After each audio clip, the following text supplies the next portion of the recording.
Hello guys, स्वागत है आप लोगों का फिर से एक नई वीडियो में। तो आज का जो हमारा टॉपिक है वो है राज्य सूचना आयोग यानी कि स्टेट इन्फॉर्मेशन कमीशन। इसकी नियुक्ति, निष्कासन, शक्तियाँ और कार्य। तो चलिए स्टार्ट करते हैं आज की हमारी वीडियो। सबसे पहले हम बात करेंगे परिभाषाएं।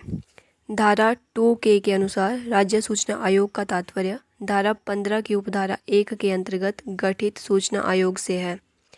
धारा 2I के अनुसार राज्य मुख्य सूचना आयुक्त एवं राज्य सूचना आयुक्त का तात्पर्य धारा 15 की उपधारा 3 के अंतर्गत नियुक्त राज्य मुख्य सूचना आयुक्त एवं राज्य सूचना आयुक्त से है। धारा 2M के अनुसार राज्य लोक सूचना अधिकारी का अर्थ उपधारा 1 के तहत नामित राज्य लोक सूचना अधिकारी है और इसमें धारा 5 की उपधारा 2 के तहत नामित एक राज्य सहायक लोक सूचना अधिकारी भी शामिल है। नेक्स्ट है हमारे पास स्थापना यानी कि इस्टेब्लिशमेंट। सेक्शन 15 में इसके बारे में बताया गया है। प्रत्येक राज्य सरकार आधिकारिक राजपक्ष में अधिसूचना द्वारा इस अधिनियम के तहत शक्तियों का प्रयोग करने और सौंपे गए कार्यों को करने के लिए एक निकाय का गठन करेगी जिसे राज्य का नाम सूचना आयोग के रूप में जाना जाएगा। नेक्स्ट है हमारे पास संविधान। सूचना आयोग में शामिल होगा राज्य मुख्य सूचना आयुक्त और राज्य सूचना आयुक्तों की संख्या 10 से अधिक नहीं जितनी आवश्यक समझी जाए। नेक्स्ट है नियुक्ति, अपॉइंटमेंट। राज्य मुख्य सूचना आयुक्त और सूचना आयुक्तों की नियुक्ति राज्यपाल द्वारा एक समिति की सिफारिश पर की जाएगी। मुख्यमंत्री जो समिति के अध्यक्ष होंगे, विधानसभा में विपक्ष का नेता और मुख्यमंत्री द्वारा नामित एक कैबिनेट मंत्री। नेक्स्ट है योग्यता, क्वालिफिकेशन। राज्य मुख्य सूचना आयुक्त और राज्य सूचना आयुक्त कानून, विज्ञान और प्रौद्योगिकी, सामाजिक सेवा, प्रबंधन, पत्रकारिता, मीडिया या प्रशासन और शासन में व्यापक ज्ञान और अनुभव वाले सार्वजनिक जीवन में प्रतिष्ठित व्यक्ति होंगे। नेक्स्ट है अयोग्यता, डिस्क्वालिफिकेशन। राज्य मुख्य सूचना आयुक्त और राज्य सूचना आयुक्त संसद के सदस्य नहीं होने चाहिए, विधानमंडल या किसी राज्य या केंद्र शासित प्रदेश के सदस्य नहीं होने चाहिए, किसी अन्य लाभ के पद पर नहीं होने चाहिए, किसी राजनीतिक दल से जुड़े नहीं होने चाहिए, कोई व्यवसाय करना या कोई पेशा करना।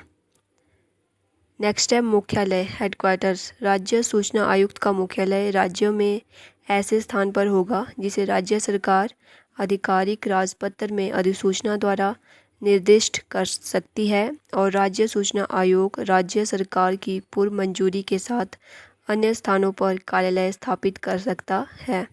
नेक्स्ट है धारा 16, सेक्शन 16, कार्यालय की अवधि और सेवा की शर्तें, term of office and condition of service. राज्य मुख्य सूचना आयुक्त ऐसे कार्यकाल के लिए पद धारण करेगा जो केंद्र सरकार द्वारा निर्धारित किया जा सकता है और पुनर्नियुक्ति के लिए पात्र नहीं होगा, बशर्ते कि कोई भी राज्य सूचना आयुक्त 65 वर्ष की आयु प्राप्त करने के बाद इस पद पर पद धारण नहीं करेगा। प्रत्येक सूचना आयुक्त केंद्र सरकार द्वारा निर्धारित अवधि के लिए 65 वर्ष की आयु प्राप्त करने तक जो भी पहले हो पद पर रहेगा और ऐसे राज्य सूचना आयुक्त के रूप में पुनर्नियुक्ति के लिए पात्र नहीं होगा, बशर्ते कि प्रत्येक राज्य सूचना आयुक्त इस उपधारा के तहत अपना कार्यालय खाली करने पर धारा 15 की उपधारा 3 में निर्दिष्ट तरीके से राज्य मुख्य सूचना आयुक्त के रूप में नियुक्ति के लिए पात्र होगा, बशर्ते कि जहां राज्य सूचना आयुक्त नियुक्त किया गया हो राज्य मुख्य सूचना आयुक्त के रूप में उनका कार्यकाल राज्य सूचना आयुक्त और राज्य मुख्य सूचना आयुक्त के रूप में कुल मिलाकर 5 वर्ष से अधिक नहीं होगा। इस्तीफा। राज्य मुख्य सूचना आयुक्त या राज्य सूचना आयुक्त किसी भी समय राज्यपाल को संबोधित अपने हस्ताक्षर सहित पत्र द्वारा अपने पद से इस्तीफा दे सकता है। वेतन और भत्ते। राज्य मुख्य सूचना आयुक्त और राज्य सूचना आयुक्तों को वेतन और भत्ते और सेवा के अन्य नियम और शर्तें ऐसी होगी जो केंद्र सरकार द्वारा निर्धारित की जा सकती है। धारा 17 में है राज्य मुख्य सूचना आयुक्त या राज्य सूचना आयुक्त को हटाना। राज्यपाल आदेश द्वारा राज्य मुख्य सूचना आयुक्त और राज्य सूचना आयुक्त के पद से हटा सकता है यदि मुख्य सूचना आयुक्त या सूचना आयुक्त जैसा भी मामला हो दिवालिया घोषित कर दिया गया है।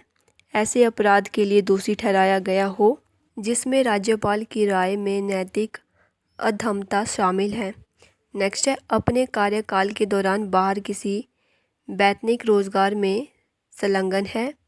नेक्स्ट है, राष्ट्रपति की राय से मानसिक या शारीरिक शरीर की कमजोरी के कारण पद पर बने रहने के लिए अयोग्य हो, या ऐसा वित्तीय या अन्य हित अर्जित कर लिया है जिसमें राज्य मुख्य सूचना आयुक्त या राज्य सूचना आयुक्त के रूप में उसके कार्यों पर प्रतिकूल प्रभाव पड़ने की संभावना है। धारा 18 में है सूचना आयोग की शक्तियाँ। Powers and function of information commission. किसी भी व्यक्ति से शिकायत प्राप्त करना और उसकी जांच करना केंद्रीय सूचना आयोग या राज्य सूचना आयोग का कर्तव्य होगा। जब केंद्रीय या राज्य पीआईओ या राज्य या केंद्रीय एपीआईओ ने इस अधिनियम के तहत सूचना या अपील के लिए उसके आवेदन को स्वीकार करने से इनकार कर दिया है, जब पीआईओ और एपीआईओ ने इस अधिनियम के तहत मांगी गई किसी भी जानकारी तक पहुंचने से इनकार कर दिया है, जब पीआईओ और एपीआईओ ने निर्दिष्ट समय अवधि के भीतर सूचना के अनुरोध का जवाब नहीं दिया है, जब पीआईओ और एपीआईओ द्वारा निर्धारित शुल्क से ज़्यादा का अमाउंट लिया जाता है, जब पीआईओ और एपीआईओ को उस अधिनियम के तहत अधूरी या गलत जानकारी दी गई है, इस अधिनियम के तहत जानकारी का अनुरोध करने या प्राप्त करने से संबंधित किसी अन्य मामले के संबंध में।